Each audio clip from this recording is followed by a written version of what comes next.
The morning I discovered my parents had emptied my college savings account was the same morning I realized that blood relation does not always mean family loyalty. I had worked 3 part-time jobs throughout high school, saved every birthday dollar from grandparents, and carefully budgeted for 2 years to accumulate nearly $12,000 for my education. When I checked my account balance that Tuesday in November, seeing $0.63 felt like watching my future dissolve in front of my eyes. Before I share what happened next, let me know where you are watching from in the comments below. If this story resonates with you, please hit that like button and subscribe for more real-life experiences. You will not believe how this family drama unfolded and what I discovered about the real reason behind their desperate phone calls. I stared at my laptop screen for what felt like hours, refreshing the banking page over and over, hoping it was some kind of technical error. But deep down, I knew exactly what had happened. 3 weeks earlier, my sister Madison had called our parents in tears. She was 26 years old, living in Chicago, and had gotten herself into serious financial trouble. Again. Madison had always been the golden child. Beautiful, charming, and completely irresponsible with money. This was not her first financial crisis, but it was definitely the biggest one. She owed nearly $15,000 in credit card debt, her car was about to be repossessed, and her landlord was threatening eviction. Instead of facing the consequences of her poor decisions, she had run crying to our parents, like she always did. I called my mother immediately after discovering the empty account. My hands were shaking as I dialed the familiar number, and my heart was pounding so hard I could hear it in my ears. When she answered, her voice was unusually quiet and hesitant. "Mom, what happened to my college fund?" I asked, trying to keep my voice steady and calm. There was a long pause on the other end of the line. I could hear the television playing in the background and the sound of my father coughing. Finally, she spoke her words, coming out in a rushed, defensive stream. "Honey, Madison was in real trouble. We had to help her. You understand, right? She could have ended up homeless or worse. We knew you would understand because you are so responsible and mature. You have always been the strong one in this family." I felt something cold and heavy settle in my stomach. "Mom, that was my money. I worked for that money. I have been saving for college since I was 16 years old. How could you take it without even asking me?" "We were going to tell you," she said, but her voice lacked conviction. "We just needed to figure out how to explain everything. Madison needed help immediately, and we did not have anywhere else to turn. You know how much we love both of you girls equally." But I knew that was not true. Madison had always received special treatment, special consideration, and special forgiveness. When she crashed her first car at 17, they bought her a new one. When she dropped out of college after one semester, because she was finding herself, they supported her decision. When she moved across the country without a job or a plan, they sent her money every month to help with expenses. Meanwhile, I had been the responsible one. I maintained a 4.0 grade average throughout high school. I worked multiple jobs to save money for my future. I never asked them for anything beyond the basic necessities. I had always been proud of my independence and self-reliance, but now it felt like those qualities had actually worked against me. "How much did you take?" I asked, though I already knew the answer. "All of it," she admitted quietly. Madison needed $11,000 to get caught up on everything, and there were some fees and penalties, so it ended up being more. "We used everything in your account." I closed my eyes and tried to process what she was telling me. They had stolen my entire college fund to bail out my sister from problems she had created for herself. They had not asked my permission, they had not even told me what they were planning, and they had not considered how this would affect my own future plans. I was supposed to start college in January. I said, my voice barely above a whisper. "You can defer for a semester," she said quickly. "Or maybe take out student loans. You're so smart and capable, I know you will figure something out. Madison does not have your strength and resilience. She needed our help more than you do." That conversation ended with me hanging up without saying goodbye. I spent the rest of that day sitting in my bedroom, staring at the acceptance letter from State University that was pinned to my bulletin board. I had been so proud when it arrived, so excited about starting the next chapter of my life. Now, it felt like a cruel joke. Over the following weeks, the situation became even more complicated and painful.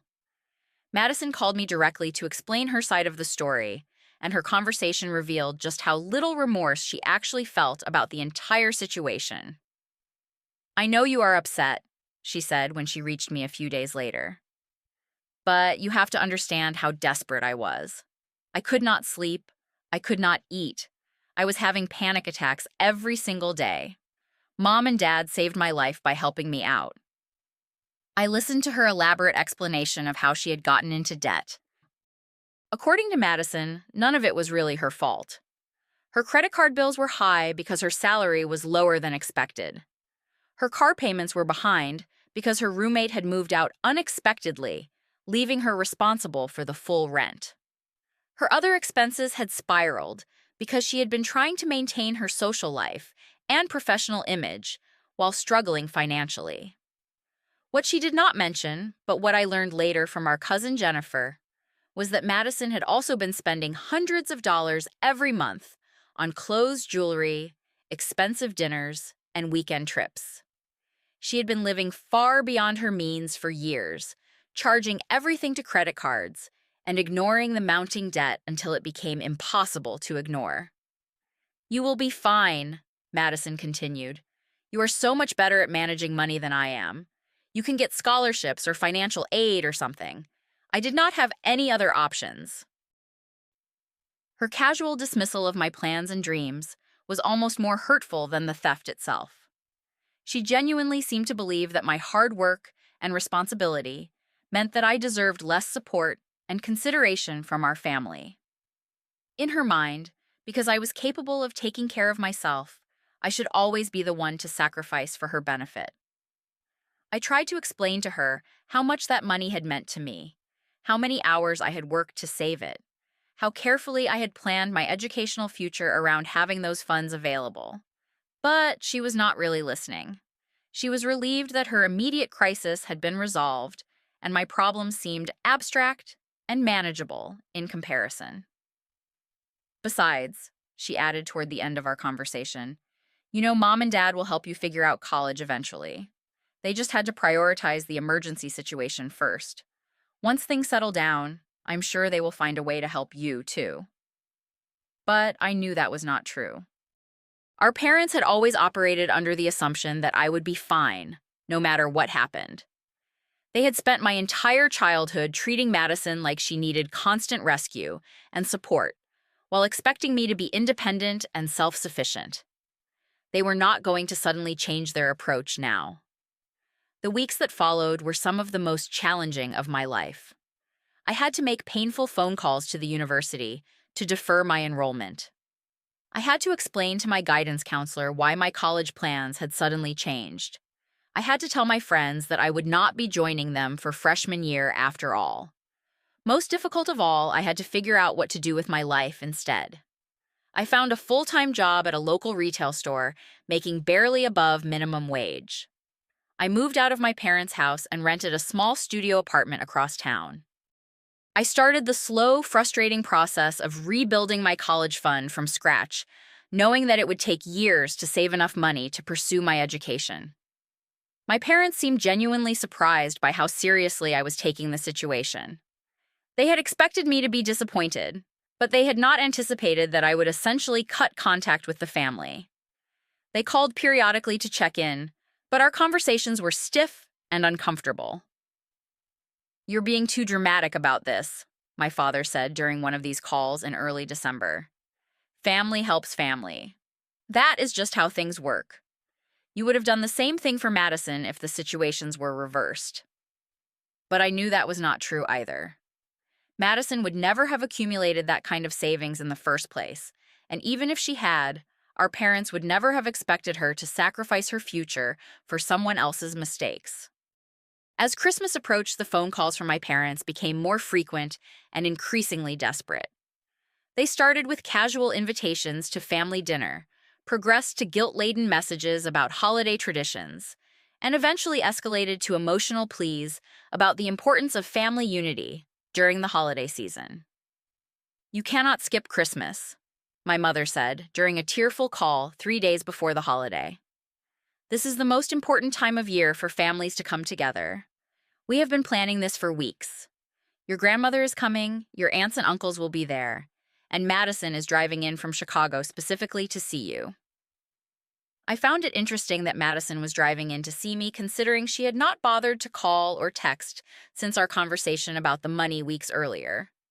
It seemed more likely that she was coming home for Christmas, as she always did, and my presence or absence was not actually a factor in her plans. "I am working on Christmas Day," I told my mother, which was true. The retail store was open on Christmas, and I had volunteered to work because the holiday pay was better than my regular hourly wage. "You can get someone to cover your shift," she insisted. "This is family.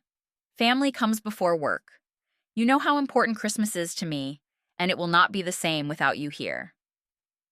But the truth was, I no longer felt like part of that family. The people who were supposed to love and support me had stolen from me without hesitation when it benefited someone else. They had dismissed my dreams and my hard work as less important than my sister's immediate comfort. They had expected me to accept their decision with grace and understanding, as if I should be grateful for the opportunity to sacrifice for Madison's benefit. "I have made other plans," I said, which was partially true.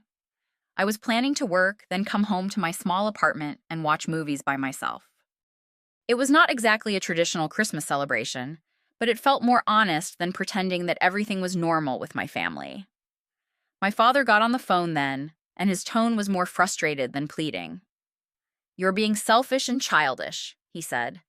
"We made a difficult decision in a crisis situation, and now you are punishing the entire family because you did not get your way. This is not the daughter we raised." His words hit me like a physical blow. After everything that had happened, he was calling me selfish for refusing to pretend that their theft was acceptable. He was describing my desire to attend college as getting my way, as if my education was some kind of luxury rather than a basic investment in my future. "The daughter you raised worked 3 jobs to save money for college." I replied, my voice steadier than I felt. "The daughter you raised trusted her family to respect her hard work and her dreams. Maybe the problem is not that I have changed, but that I finally see the situation clearly." That conversation ended badly, with both of my parents frustrated and hurt by my unwillingness to simply forgive and forget.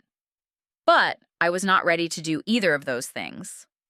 Trust once broken is not easily repaired, and their actions had shattered my faith in their love and support. The day before Christmas, Madison called me herself. Her approach was different from our parents', more manipulative than emotional. "Everyone is really upset about you not coming tomorrow," she began. "Mom has been crying, and Dad keeps saying how disappointed he is. I know you are mad about the money thing, but you're really hurting them by staying away." I was amazed by her ability to frame the situation as if I were the one causing pain and drama. In her version of events, I was the selfish daughter who was ruining Christmas over money, rather than the victim of theft who was protecting herself from further exploitation. "The money thing," I repeated. "Madison, they stole my college fund. They took $12,000 that I worked years to save, and they gave it to you without asking my permission, or even telling me what they were planning. This is not some minor disagreement about money." "But it worked out," she said, as if that justified everything. "I got back on my feet and you found a job and your own place. You're doing fine. Actually, you seem more independent and mature now than before. Maybe this was good for you in the long run?" Her complete inability to understand or acknowledge the harm that had been done was breathtaking. She genuinely seemed to believe that because I had survived their betrayal, it had somehow been beneficial for me. The fact that I had been forced to abandon my educational plans, take a low-paying job, and rebuild my life from scratch was irrelevant to her. I'm not coming to Christmas, I told her firmly. I am working, and even if I was not working, I would not come. I need time and space to figure out how to move forward from this. You're going to regret this, she said, and for the first time there was real anger in her voice. Family is the most important thing in life, and you're throwing it away over money. Years from now, when you realize how much you hurt everyone, you're going to wish you had handled this differently. But I knew she was wrong. Years from now, I would be proud of myself for refusing to accept their treatment as normal or acceptable. I would be glad that I had stood up for myself and my own future, even when it was difficult and lonely. Christmas Day turned out to be exactly what I had expected. I worked an 8-hour shift at the store, helping last-minute shoppers and dealing with returns from people who had received gifts they did not want. It was not glamorous or particularly enjoyable, but it was honest work that I was doing for my own benefit, rather than to enable someone else's poor choices. When I got home that evening, I found 17 missed calls and dozens of text messages from various family members. My parents, my sister, my grandmother, my aunts and uncles, and several cousins had all tried to reach me throughout the day. The messages ranged from pleading to angry to confused, but they all had the same basic theme. I was wrong to stay away. I was hurting people who loved me, and I needed to fix the situation immediately. My grandmother's message was the most difficult to read. Sweetheart, I do not understand what happened between you and your parents, but Christmas is not the same without you here. Whatever the problem is, it cannot be more important than family. Please call me when you get this. But even my grandmother's gentle disappointment could not change my mind about the choice I had made. I loved her dearly, but she did not know the full story. She had no idea that my parents had stolen from me to bail out my irresponsible sister. She was reacting to my absence without understanding the betrayal that had caused it. I spent that evening cooking a simple dinner for myself, watching old movies, and trying to envision what my life might look like in the months and years to come. It was quiet and lonely, but it was also peaceful in a way that surprised me. For the first time in weeks, I was not dealing with manipulation guilt trips or emotional pressure from my family. Around 10 o'clock that night, my phone rang again. This time it was my mother, and she sounded exhausted. I just want to understand, she said, without any greeting or pleasantries. What do you want from us? What would it take for you to forgive us and come back to the family? It was the first time anyone had asked me that question directly, and I realized that I had been waiting for someone to ask it. I had been waiting for some acknowledgement that they had done something wrong, that they owed me an explanation and an apology, that my feelings and my future mattered as much as Madison's immediate comfort.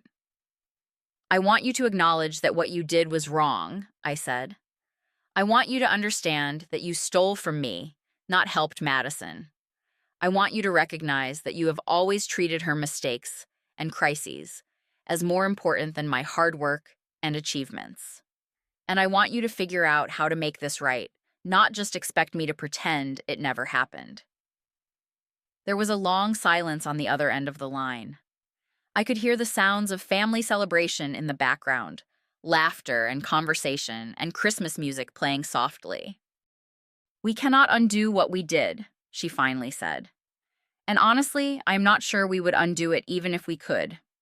Madison really was in trouble, and helping her felt like the right thing to do at the time. We thought you would understand because you are stronger than she is. Her answer told me everything I needed to know about her true feelings and priorities. Even now, after weeks of conflict and a ruined Christmas, she was not willing to admit that they had made a mistake. She was still framing their theft as justified because of Madison's needs and my supposed strength. Then we do not have anything else to discuss, I told her.